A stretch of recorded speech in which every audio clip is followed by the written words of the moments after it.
ሰላም እንደምን አላችሁልኝ ውድ ተከታታዮቼ? እኔ እግዚአብሔር ይመስገን ሰላም ነኝ። እንኳን ወደ እኔ ቻናል በሰላም መጣችሁ እያልኩኝ ዛሬ ደግሞ በቤት ውስጥ በቀላሉ የቅቤ አወጣጥ ወይም ደግሞ የቅቤ አዘገጃጀት ይዤላችሁ ካለሁበት ብቅ ብያለሁ። እስከ መጨረሻው ድረስ አብራችሁኝ ከኔ ጋር ቆዩ ብዬ ስልጋበዝኳችሁ። አሁን ወደ አሰራራችን። በጣም ቀላል ይሄ የምትመለከቱት ሄቪ ክሬም ሲሆን እንደ ዊፒንግ ክሬም ለኬክም የምንጠቀምበት ሄቪ ክሬም ነው። እንግዲህ በዚህ ነው አብረን አንድ ላይ ቅቤውን የምናወጣው ወይም ደግሞ የምናዘጋጀው ማለት ነው። እንደዚህ የምትመለከቱት 5 የሚሆን መጠን አዘጋጅቻለሁኝ። ያገኘሁትኝ በውጭ ሀገር ላይ ለምትኖሩ ከካስኮ ነው የገዛሁትኝ። እንደዚህ አንዱን እንደዚሁም ሁለተኛውን መልሼ ጨምራለሁኝ። እንደዚህ ያለው ዊስከር ባይኖራችሁ በጁስ መፍጫው የጁስ መፍጫው ካላችሁ በጁስ መፍጫም አድርጋችሁ ቅቤውን ማውጣትና ማዘጋጀት ትችላላችሁ ማለት ነው። እንደዚህ ሁለቱን ሙሉ ከጨመርኩ በኋላ ግማሽ የሚሆነውን መልሼ ጨመርኩኝ። ከዛ እዚህ ጋር የምትመለከቱት ውሃ ነው። ውስጡ ቀዝቀዛ ውሃ ለቅለቅ እያረኩኝ እየጨመርኩ ያለሁት ማለት ነው። 2 ከግማሽ የሚሆነውን ጨምሬያለሁኝ። አሁን እዚህ ጋር ዊስከር ወይ ደግሞ መምቻውን እንቁላሉ ምንድነው ስሙ የዊፒንግ ክሬሙን ይዞ እየመታ ወደ ቅቤነት የሚቀይርልኝን አንዱን መርጭ ይሄ ነው ሊያወጣልን የሚችለው። ይሄንን ተጠቅሜያለሁኝ። እዛ ምንድነው የምናደርገው? ቀጥታ ወደ ቅቤነት እንዲቀየርልን ማሽናችንን እናስነሳለን ማለት ነው።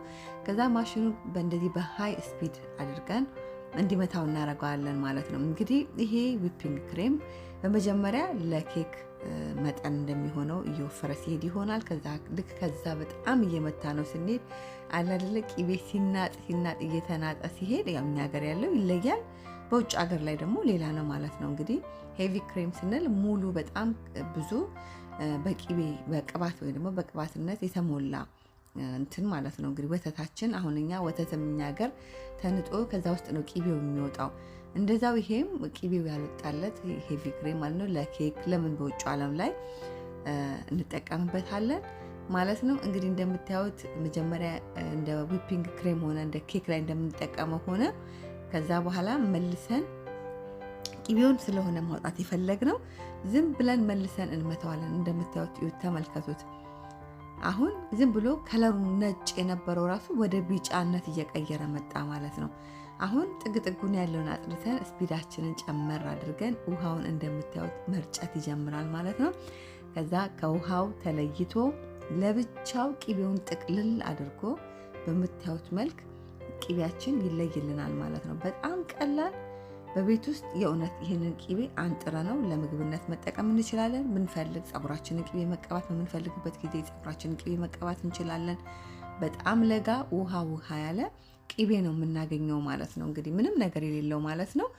ጨው የለውም፣ ስኳር የለውም፣ ምንም ነገር የለውም። በቃ ቅቤ በቤት ውስጥ ስፔሻሊ ንጻችሁ የምታውቁ ከሆነ እኔ ሀገር ቤት ሆኜ እንዲህ ስልባቦት የልጆች ወተት ኪራይ ላይ እንዲህ ስልባቦቱን አጠራቅመውና ዝም ብዬ አንድ ላይ አድርጌ ውሃ ጨምሬበት በቃ ላይ ዝም ብዬ ንጬ ወይ ደግሞ በጁሰርም ንጬ እንደዚህ ያለ ቅቤ አወጣና ጠቀም ነበረ። አሁን ደግሞ በውጭ ዓለም ላይ ደግሞ እንደዚህ ዊፒንግ ክሬም ይሄን ነው እንግዲህ ቅቤ ብለን ስንገዛ የምንገዛቸው ማለት ነው። አንሳልትድ ዊዝ ሳልትድ ሆነው በጨው ያለው በጨው የሌለው ብለን ስንል በዚህ ውጪ ወይም ደግሞ ከዚህ ሌላ ሊሆን አይችልም። እንግዲህ እንደምታዩት ቅቤው ጥቅልል ብሎ ልዩ ሆኖ ወጥቶልናል ማለት ነው። በቀላሉ ቅቤውን ከምንገዛ ቅቤውን ትንሽ ዋጋውን ጨመር ብሏል። ይሄ ግን ዋጋውን ቀነስ ያለ ነው።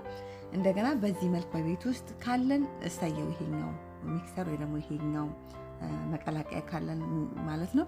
ከሌለን ግን ባይኖረንም በጁሰር በሱ በደንብ አድርገን እየጠበቅ ነው በደንብ ስንፈጭበት አንድ ላይ ተቀላቅሎ ቅቤውን ልናገኝ እንችላለን ማለት ነው። በቀላል መንገድ ግዴታ ይሄኛው ዕቃ ያስፈልገን ይሄ አክሰሰሪ ወይም ደግሞ ይሄ የዳቦ ማብኪያ ወይ የኬክ ሚክሰሩ ያስፈልገናል ማለት አይደለም ማለት ነው። ባለን ነገር አውጥተን መጠቀም የምንችልበት እንትን ይኖራል። ቅቤውን ነው ቼክ ማድረገው። እንደምታዩት ቅቤው ከአጓቲውን ራሴ ኮመንት መስጫ ላይ ጻፉልኝ፣ አጓት ይመስለኛል። ከዛ ይሄንን መልሰን ጥደን አይብ ልናደርገው እንችላለን ከፈለግን ማለት ነው። እንደገና አንተክተከ ነው ማለት ነው። ብንፈልግ ደግሞ ለመጠጣትም እንጠቀምበታለን ማለት ነው። ምክንያቱም ወተት ሲባል ሁሉ ነገሩ የሚጠጣ ሁሉ ነገሩ የምንጠቀምበት ነገር ነው። እንግዲህ የወተት ዘሮች በጠቅላላ ማለት ነው። ካልፈለግን እንደፈዋለን ማለት ነው በምታዩት መልክ። ምክንያቱም ወተት ነው የነበረው፣ ምንም ነገር አልነካካ ነው። ብንፈልግ እንጠቀመዋለን። እንደገና መልሰን ይህንን ወተት አንተክትከን ምን ማድረግ እንችላለን? አይብ ማድረግ እንችላለን። በሌላ ጊዜ ከዚህ ውስጥ ደግሞ ምን አይነት አይብ እንደሚወጣ አዘገጃጀቱን ይዤላችሁ ብቅ እላለሁ ወይ ደግሞ አሳያችኋለሁ አሰራሩ ማለት ነው። ይኸው እንግዲህ እንደምታዩት ቅቤው ጥቅልል ብሎ ራሱ በቃ ከለሩ ምን ሁሉ ልዩ የሆነ ቅቤ በዚህ መልክ አውጥተን ጨርሰናል ማለት ነው። መልሰን እንደገና የቀረውን መጠን ነው ጨምሬ እንደገና ሚክስ እያደረኩት ያለሁት ማለት ነው። እንግዲህ እዚህ ጋር እንደምትመለከቱት መጀመሪያ ዝም ብሎ እንትን ነው የሚሆነው፣ ነጭ ነው ከለሩ እንደምታዩት ከቅቤው አልተለየም። ግን እያያዘ ዊስከሩ እያያዘ በሚመታው ሰዓት ይዞ ድብልቅ የሚያደርገው ግን ለታገሰ እንደሚባለው ማለት ነው። ቅቤ እንኳን ተንጦ ናለ የሚወጣው ዝም ብሎ ቅቤው ማግኘት አንችልም። እንግዲህ በሀገራችን ሲስተም በእንደዚህ በምታዩት መልክ ማለት ነው። ዩት እንዴት እንደሆነ ማለት ነው። ልክ እዚህ ጋር አሁን ለኬክ እንደምንፈልገው ዊፒንግ ይሆነልን ማለት ነው። ከላይ ለኬክ ክሬም እንደሚሆን ይሆነልን። አሁን እኛ ለኬክ ከፈለግን ለኬክ መጠቀም እንችላለን ይሄንን ሄቪ ክሬም። ብንፈልግ ደግሞ ቅቤ ማውጥተን ደግሞ በእንደዚህ መልክ አውጥተን መጠቀም እንችላለን በቀላል መንገድ ማለት ነው። እንግዲህ እኔ ይሄንን ቅቤ ለፀጉርም እንዲሁም ደግሞ ለምግብም አንጥሬው የምጠቀምበት ቅቤ ነው ማለት ነው። ሌላ ጊዜ ይሄንኑ ቅቤ መልሼ አንጥሬ ደግሞ አሰራሩን ደግሞ ማሳያችሁ ይሆናል በሌላ ጊዜ ማለት ነው። እንዴት አይነት ሽርክት ያለ ልዩ የሆነ ቅቤ እንደምንጠቀምበት ማለት ነው። ሌላ በዚህ አጋጣሚ ይህንን በተር ወይም ደግሞ ይህንን ቅቤ ለዳቦም ልጆቻችን ቀባ አድርገን ማብላት እንችላለን፣ መጠቀም እንችላለን። በዚህና በዚህ ነው በውጭ ላይ የምንገዛቸው ቅቤ ወይም በረር ተብሎ ሲባል ከዚህ ውጭ የተለየ ነገር የለውም። ፕሮሰሱን ብዬ ነው ምናልባት ፕሮሰሱ ሊሆን የሚችለው ከሆነ ሼልፍ ላይፉ ረጅም እንዲሆን የተለያዩ ነገሮች ሊጨመሩበት ይችላል። እኛ ግን ገዝተናል። ግን ደግሞ ኔክስት ያለውን ስቴፕ ሌላ ነገር ሳንጨምርበት በእንደዚህ መልክ አድርገን መጠቀም እንችላለን ማለት ነው። እዩት፣ ቅቤው ተለይቶ ወጣ በቀላሉ በቤታችን ውስጥ በዚህ መልክ አድርገን ቅቤያችን አውጥተን ለዳቦ ለምግብነት ብንፈልግ ይሄ ቅቤ በጣም ለጋ ስለሆነ እንዲበስል ከፈለግን ውጪ ሳይገባ እደጅ ላይ ለተወሰነ ቀን ብናስቀምጠው ለ3 ቀን በደንብ ብስል ያለ ልክ እንደ ሀገር ቤት የሚል ቅቤ እናገኛለን ማለት ነው። ከዛ በኋላ የሚገቡትን በምንወዳቸው ግብአቶች ቅመማ ቅመሞች አድርገን ብናነጥረው ምርጥ የሆነ ለወጥ እንዲሁ ደግሞ ለክትፎ ከፈለግን ደግሞ ሳይበስልብን ማንጠርና መጠቀም እንችላለን። ይሄው ነው እንግዲህ በውጭ ሀገር ላይ ቅቤ ብለን ገዝተን የምንጠቀመው። ከዚህ የተለየ የሚኖር አይመስለኝም። እኔ የውጭውን ገዝቼ ተጠቅሜ ያውቃለሁ። ይህንም ደግሞ ሳዘጋጀው ተመሳሳይ አይነት ጣዕምና ቃናን ያለው ማለት ነው። ሰርታችሁ ሞክሩት፣ ትወዱታላችሁ። በጣም ቀላል በቤት ውስጥ የቅቤ አወጣጥ ወይ ደግሞ የቅቤ አዘገጃጀቴ ይህን ይመስላል። አሰራሪን ከወደዳችሁት ላይክ ማድረግ እንዳትረሱ። ላይክ ስታደርጉልኝ ስራዎቼ በቀላሉ ብዙዎች ጋር እንዲደርስ ይረዳኛልና ላይክ በማድረግ አበረታቱኝ፣ ደግፉኝ ብዬ ላችኋለሁ። ይሁት ልክ እንደ ሀገር ቤቱ ቅቤ አይመስልም? ደስ አይልም? እና ልዩ ነው። በድጋሚ ሰርታችሁ ሞክሩት። ለእኔ ቻናል አዲስ ከሆናችሁ ደግሞ ቻናሉን ሰብስክራይብ፣ ሼር፣ ላይክ፣ ኮመንት በማድረግ ቤተሰብ ሁኑ፣ አበረታቱ።